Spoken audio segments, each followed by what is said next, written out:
जय हिंद मेरे प्यारे साथियों, एक बार फिर से स्वागत है मेरे यूट्यूब चैनल जॉब की जानकारी। तो दोस्तों, इस वीडियो में हम बात करने वाले हैं इंडियन आर्मी के द्वारा निकाली गई स्पोर्ट्स कोटे की वैकेंसी, जो कि मेल और फीमेल कैंडिडेट दोनों के लिए निकाली गई है।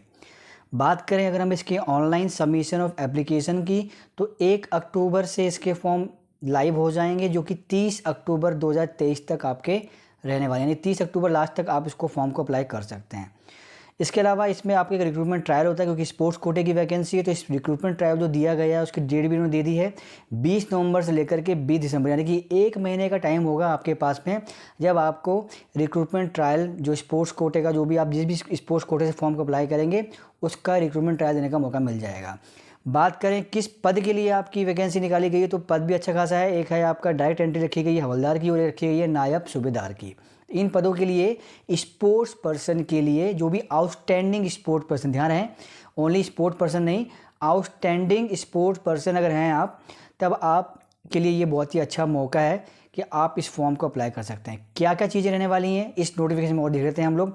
तो पहले हम बात करते हैं कौन कौन से जो है स्पोर्टिंग डिसिप्लिन रहेंगे इसके अंदर में। तो जैसे कि आपको देखने को मिल रहा है स्क्रीन पे, एक एथलेटिक्स रहेगा, आर्चरी होगा, बास्केटबॉल होंगे, उसके बाद में आपका रहेगा बॉक्सिंग, डाइविंग रहेगा, फुटबॉल रहेगा, फेंसिंग रहेगा, जिम्नास्टिक होगी, उसके बाद में हॉकी, हैंडबॉल, जूडो, कबड्डी, यानी कि लगभग सारे स्पोर्ट्स, इंडिविजुअल स्पोर्ट्स और इस ग्रुप जो कह सकते हैं कि टीम इवेंट्स जो होते हैं वो भी आपको यहाँ पे देखने को मिल जा रहे हैं।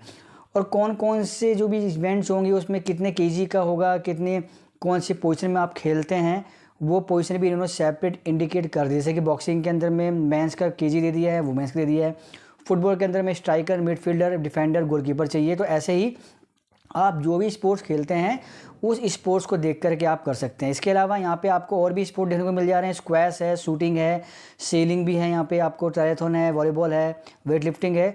तो आप कह सकते हैं सारे स्पोर्ट्स इवेंट आपको यहाँ पे देखने को मिल जा रहे हैं। अब हम बात करते हैं एलिजिबिलिटी क्राइटेरिया की। तो एलिजिबिलिटी क्राइटेरिया दोस्तों जो आपको दिख रहा है उसमें सबसे पहला है आपका डायरेक्ट एंट्री हवलदार के लिए। अगर आप चाहते हैं कि मैं डायरेक्ट एंट्री लूँ हवलदार के पद से, तो आपके जो है उसमें क्राइटेरिया रखा गया है कि पहला आपकी एज होनी चाहिए 17.5 से 25 साल, और जो डेट ऑफ बर्थ का जो ब्लॉक रखा गया है वो रखा गया है 1 मार्च 1999 के लेकर के 30 अगस्त 2006, इसके बीच का आपका जन्म होना चाहिए। फिजिकल और मेडिकल स्टैंडर्ड भी नीचे आपको बता दूंगा क्या क्या करना होगा। एजुकेशन क्वालिफिकेशन में इन्होंने मांगा है कि आप मैट्रिकुलेशन होने चाहिए, यानी 10th पास होना चाहिए, ओनली पास भी चलेगा, कोई ऐसा नहीं मैंडेटरी कि फर्स्ट क्लास होना चाहिए या फर्स्ट डिवीज़न आना चाहिए, ऐसा कुछ नहीं है।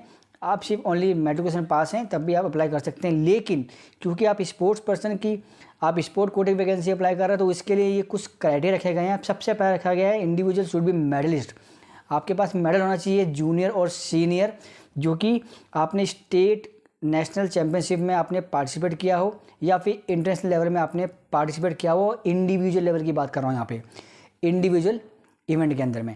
अगर आप कोई टीम इवेंट की बात करते हैं, कोई अगर टीम गेम में जाना चाहता है, तो उसके लिए उसके पास में रिप्रेजेंट किया होना चाहिए स्टेट और कंट्री को नेशनल या फिर इंटरनेशनल कंपटीशन में। और ये जो कंपटीशन है ये जूनियर और सीनियर लेवल दोनों का हो जाएगा। तो ये तो बात की थी कि मैंने टीम इवेंट की।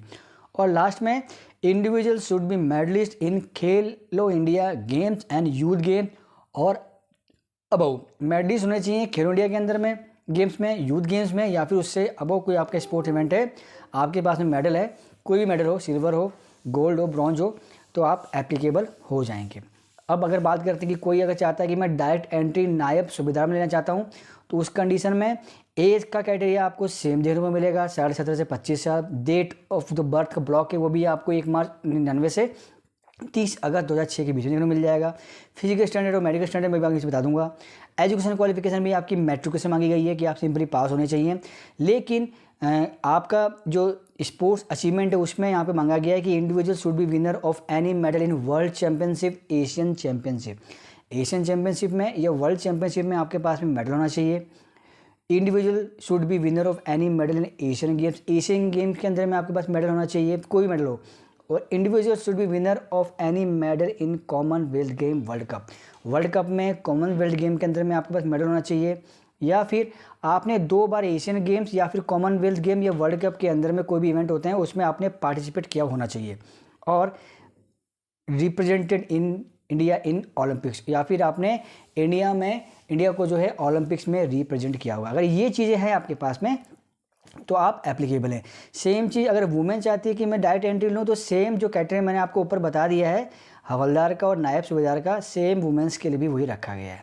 सबसे इंपॉर्टेंट चीज़ कि मैरिटल स्टेटस की बात करें तो ओनली अनमैरिड मेल और फीमेल कैंडिडेट ही एलिजिबल होंगे। यहाँ पे आप मैरिड हैं तो आप एलिजिबल नहीं माने जाएंगे। अब दोस्तों हम बात करते हैं पे अलाउंसेस की, पेंशन की, क्योंकि आप इंडियन आर्मी में ज्वाइन होने जा रहे हैं तो आपको पे अलाउंसेस भी अच्छा खासा मिल जाएगा, पेंशन भी मिलेगी आपको, सारे बेनिफिट्स जो होते हैं CSD की बेनिफिट हो गए, मेडिकल फैसिलिटीज़ हो गई, वो सारे मिलेगा, इंश्योरेंस कवर भी मिलेगा आपको, ठीक है। और प्रमोशन और आपके जो भी टाइमली प्रमोशंस होते हैं वो भी आपको जो है इसमें देखने को मिल जाएंगे। इसके अलावा मिसलेनियस इश्यूज़ होते हैं, ड्रेस का रेगुलेशंस हैं, ट्रैवल कंसेशंस हैं, क्लोथिंग आइटम्स हैं, ये भी चीज़ें आपको यहाँ पे मिल जाएगी। अब बात करते हैं सर्विस कर लिया, उसके बाद में रिटायरमेंट हो गई, तो पोस्ट रिटायरमेंट बेनिफिट क्या रहेंगे आपको? ESM स्टेटस यानी कि एक्स सर्विसमैन कोटा आपको मिल जाएगा, ECHS फैसिलिटीज़ मिल जाएगी यानी कि आपको मेडिकल फैसिलिटी मिल जाएगी, CSD कैंटीन की फैसिलिटी आपको मिल जाएगी। तो अच्छा खासा आपको यहाँ पे पेंशन जाने के बाद भी फैसिलिटी देने को मिल जाएगी। अब बात करते हैं सिलेक्शन क्राइटेरिया की। तो सिलेक्शन क्राइटेरिया में सबसे पहले आपका क्या दोस्तों, यहाँ पे आपको जो है बुलाया जाएगा, आपने फॉर्म भर दिए हैं, उसके बाद में आपका एक फिजिकल फिटनेस टेस्ट, एक फिजिकल स्टैंडर्ड टेस्ट, एक आपका स्किल टेस्ट लिया जाएगा और मेडिकल एग्जामिनेशन जाएगा। ये चीज़ें क्वालिफाई कर लेंगे तभी आपका जो है फाइनल सेक्शन के लिए मेरिट में नाम डाला जाएगा। सबसे पहले हम बात करते हैं कि आपका फिजिकल स्टैंडर्ड मेल में क्या रखा गया है। तो हाइट का क्राइटेरिया दोस्तों यहाँ पे जो देखने को मिलेगा आपको, तो उन्होंने जो है रीजन बांट दिए हैं, जैसे कि western Himalayas, eastern Himalayas, western plain, eastern plain, central plain, southern plains, Gorkha, Ladakh है। इनके आगे इन्होंने यहाँ पे हाइट दे दी है कि ये वेस्टर्न रीजन के अंदर में ये जो स्टेट दिए गए हैं, इस स्टेट से जो भी बिलोंग करता है तो उसके लिए हाइट ये चाहिए होगी। तो अलग अलग रीजन्स के हिसाब से आपने देखना कि मैं किस रीजन में पढ़ता हूँ। फॉर एग्जाम्पल मान लीजिए कि मैं मध्य प्रदेश रहने वाला हूँ, अगर मैं मध्य प्रदेश रहने वाला हूँ तो मेरा पड़ेगा सेंट्रल प्लेन्स और मुझे जो हाइट चाहिए होगी 168 सेंटीमीटर। तो ऐसे ही आपने अपना भी चेक कर लेना है। वेट आपके हाइट के हिसाब से चाहिए होगा। चेस्ट एक्सपेंशन मिनिमम 5 सेंटीमीटर का आपका होना चाहिए। अब बात करते हैं फिजिकल फिटनेस टेस्ट मेल की। अगर फिजिकल फिटनेस टेस्ट की बात करें दोस्तों तो यहाँ पे 1.6 किलोमीटर रनिंग करनी होगी 5 मिनट 50 सेकंड में, 9 फीट डिच करना होगा, क्वालिफाई करना होगा, और जिगजैग बैलेंस होगा, ये भी आपको क्वालिफाई करना होगा। बात करें आपकी फीमेल कैटेगरी के अंदर में फिजिकल स्टैंडर्ड की, तो 162 सेंटीमीटर आपकी हाइट चाहिए होगी। वेट आपके जो है हाइट के हिसाब से होता है। और स्पेशल रिलैक्सेशन मिलेगा आपको 4 सेंटीमीटर का। किसको मिलेगा? ये जो उन्होंने यहाँ पे दे रखा है, नॉर्थ ईस्टर्न रीजन का कोई रहने वाला है, गोरखा है, गढ़वाली है, लद्दाखी है, ट्राइबल है, उनको 4 सेंटीमीटर की छूट मिल जाएगी हाइट के अंदर में। और बात करें अगर फिजिकल फिटनेस टेस्ट की, तो यहाँ पे भी फीमेल्स को 1.6 किलोमीटर रनिंग करनी होगी, लेकिन टाइमिंग बढ़ जाती है, आपको 8 मिनट में करना होगा। 10 फीट का लॉन्ग जंप करना होगा और 3 फीट की आपको हाई जंप करनी होगी। ये 10 फीट का लॉन्ग जंप और 3 फीट का हाई जंप जो होता है दोस्तों, ये एक तरह का क्वालिफाई नेचर का होता है, आपको सिर्फ क्वालिफाई करना होगा, इसमें कोई टाइम नहीं है, क्वालिफाई कर दिया पास हो जाएंगे। उसके बाद आपका मेडिकल हो जाएगा और मेडिकल हो जाने के बाद में आपकी मेरिट लग जाएगी। तो ये सब चीज़ें दोस्तों यहाँ पे देखने को मिल जाएगी। ये आपने जो है चीज़ें आपने कर लेनी है। ध्यान देना दोस्तों कि डेट जो है 1 अक्टूबर से आएगी, 30 अक्टूबर लास्ट डेट है, तो समय रहते हुए आपने इस फॉर्म को भर देना, लेट नहीं करना है। कहीं आप सोचें कि मैं लास्ट में आकर आराम से फॉर्म को भरूंगा, तो लास्ट टाइम में कई बार साइट भी हैंग हो जाती है, फिर फॉर्म अप्लाई नहीं कर पाते हैं। तो इन्होंने साफ यहाँ पर इन्होंने दे दिया है कि submission of field application form shall commence at 10 hours 1 October 2023 and will close at 1700 hour on 38 October 2023। 1 महीने का टाइम मिलेगा आपको। 1 तारीख को 10 बजे से फॉर्म स्टार्ट हो जाएंगे और 30 तारीख को शाम 5 बजे तक आपकी लास्ट डेट होगी।